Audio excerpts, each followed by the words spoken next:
सियासत के कई दिग्गजों ने मोदी के सीएम फेज घोषित नहीं करने के फैसले को बीजेपी के लिए सेल्फ गोल माना है, लेकिन कहते हैं बड़े बड़े दिग्गजों की सोच जहां खत्म होती है वहीं से पीएम मोदी की सोच शुरू होती है। चुनाव नतीजों में यही देखने को मिला।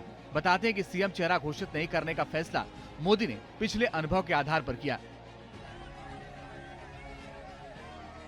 क्योंकि साल 2018 में इन तीनों राज्यों में बीजेपी ने सीएम के नाम का ऐलान पहले ही कर दिया था, मगर नतीजा तीनों ही राज्यों में बीजेपी को हार मिली। जबकि साल 2019 का लोकसभा चुनाव सिर्फ मोदी के नाम पर लड़ा गया था, जिसमें बीजेपी को करीब करीब तीनों ही राज्यों में क्लीन स्वीप जीत मिली। इसी आधार पर 2023 के मौजूदा विधानसभा चुनाव में तीनों में से किसी भी राज्य में सीएम के नाम का ऐलान नहीं किया गया था। नतीजा सभी के सामने है। हालांकि 2014 से पहले तक राज्य की क्षेत्रीय गुटबाजी से निपटना बीजेपी के लिए इतना आसान नहीं था, क्योंकि राजस्थान में वसुंधरा राजे को नाराज करने का मतलब माना जा रहा था पार्टी के लिए ही मुसीबत पैदा करना। इसी तरह का समीकरण मध्य प्रदेश में शिवराज सिंह चौहान के लिए भी माना जाता था। लेकिन पीएम मोदी ने एक पैमाना सेट किया कि पार्टी सबसे बड़ी है, उसके सामने क्षेत्रीय नेताओं की कोई हैसियत नहीं, कोई महत्व नहीं। ये प्रधानमंत्री नरेंद्र मोदी की कार्यकुशलता और नेतृत्व का ही नतीजा था, जो ना तो राजस्थान में वसुंधरा राजे की तरफ से कोई विरोधी सुर सुनाई दिया, न ही मध्य प्रदेश में शिवराज सिंह चौहान ने खुद को सीएम उम्मीदवार की तरह प्रोजेक्ट किया। प्रधानमंत्री नरेंद्र मोदी जी भारत की करोड़ों करोड़ जनता के हृदय के हार है, मुकुटमणि है, प्राण है, और वो एमपी के मन में भी बसते हैं और देश की जनता के मन में भी बसते हैं। उनके प्रति अटूट श्रद्धा और विश्वास हम सबका है। मैं अपने प्रधानमंत्री नरेंद्र मोदी जी को भी प्रणाम करता हूँ। उन्हीं के प्रति विश्वास, ये जीत है जो आज भारतीय जनता पार्टी को प्राप्त हो रही है। राजस्थान की ये जो शानदार जीत है, ये माननीय हमारे प्रधानमंत्री नरेंद्र मोदी जी, जिनका मंत्र था ये सबका साथ, सबका विकास, सबका विश्वास और सबका प्रयास, ये उसकी जीत है। उनकी दी हुई गारंटी की जीत है। ये जीत हमारे माननीय केंद्रीय मंत्री होम मिनिस्टर अमित शाह जी की रणनीति की जीत है, और ये जीत हमारे माननीय अध्यक्ष श्री नड्डा जी के कुशल नेतृत्व की जीत है।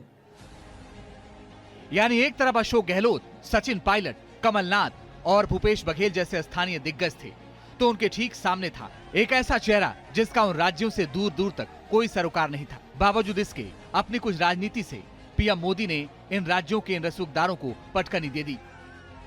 स्थानीय गुटबाजी पर लगाम लगाने के लिए पीएम मोदी ने चुनाव से ठीक पहले एक ऐसा कदम उठाया जिसके बारे में सियासत के दिग्गजों तक को अंदाजा नहीं था, जिसके तहत मोदी ने केंद्रीय मंत्रियों और सांसदों तक को चुनाव लड़ने के लिए भेज दिया। कई मौजूदा विधायकों के टिकट भी काट दिए, और राजस्थान में वसुंधरा राजे जैसी नेता भी उफ तक नहीं कर सकी। पीएम मोदी ने इस चुनाव में भी साबित किया कि उनकी स्वीकार्यता अभी खत्म नहीं हुई है। देश के करोड़ों लोग अब भी मोदी के नाम पर भरोसा करते हैं। कांग्रेस ने यहां विकास का जो मॉडल विकसित किया था, अगर मुझे एक शब्द में कांग्रेस के विकास के मॉडल का वर्णन करना है, तो वो मॉडल क्या था? वो मॉडल था लापता मॉडल। लापता मॉडल। बिजली लापता, सड़क लापता, पानी लापता, रोजगार, गरीबों के घर। कांग्रेस के लापता मॉडल में विकास भी लापता था। जानकारों की माने तो इसकी सबसे बड़ी वजह न केवल पीएम मोदी का काम है, बल्कि उस काम को भुनाने की कुशलता भी है। जिस तरह चुनाव प्रचार में डबल इंजन वाली सरकार का बार बार जिक्र करके पीएम ने उसमें विकास के आंकड़ों की बोगियां फिट की, उसी का नतीजा है कि जो 3 राज्यों के मतदाता बीजेपी की रेलगाड़ी में सवार होते चले गए। मसलन पीएम मोदी ने बताया कि बीजेपी न केवल घोषणा करती है, बल्कि उन घोषणाओं को पूरा करने का काम भी करती है। इसके लिए चुनाव प्रचार में जो आंकड़े पेश किए गए हैं, उनमें सबसे अहम है राम मंदिर, जिसकी न केवल घोषणा हुई, बल्कि राम मंदिर का सपना साकार भी हो रहा है।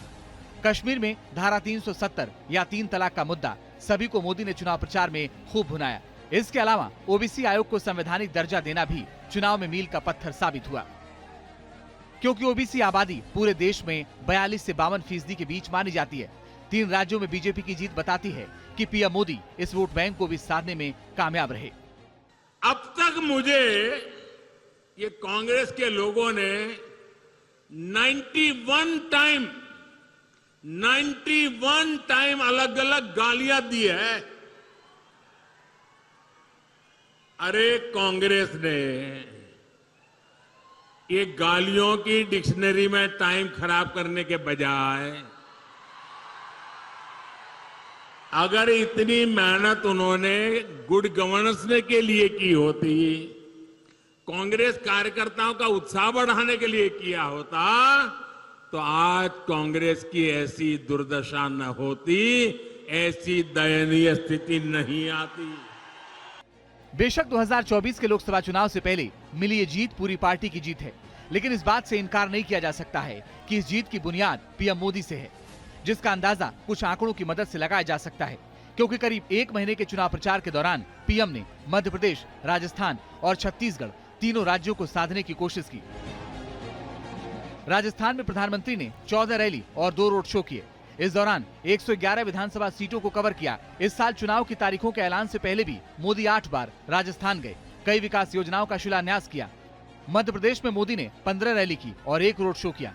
इस दौरान 70 विधानसभाओं को कवर किया। छत्तीसगढ़ में मोदी ने 5 रैली की, जिसमें उन्होंने 39 सीटों को कवर किया। चुनाव नतीजे भी बता रहे हैं कि इन तीनों राज्यों के जिन जिन इलाकों में पीएम मोदी ने रैली की, बीजेपी को उन इलाकों में उम्मीद से ज्यादा मिला। कुल मिलाकर एक बार फिर ये साफ हो चुका है कि विधानसभा चुनाव हो या फिर लोकसभा चुनाव, बीजेपी के लिए जीत का फैक्टर सिर्फ और सिर्फ मोदी है। यानी मोदी हैं तो बीजेपी के लिए सब कुछ मुमकिन है।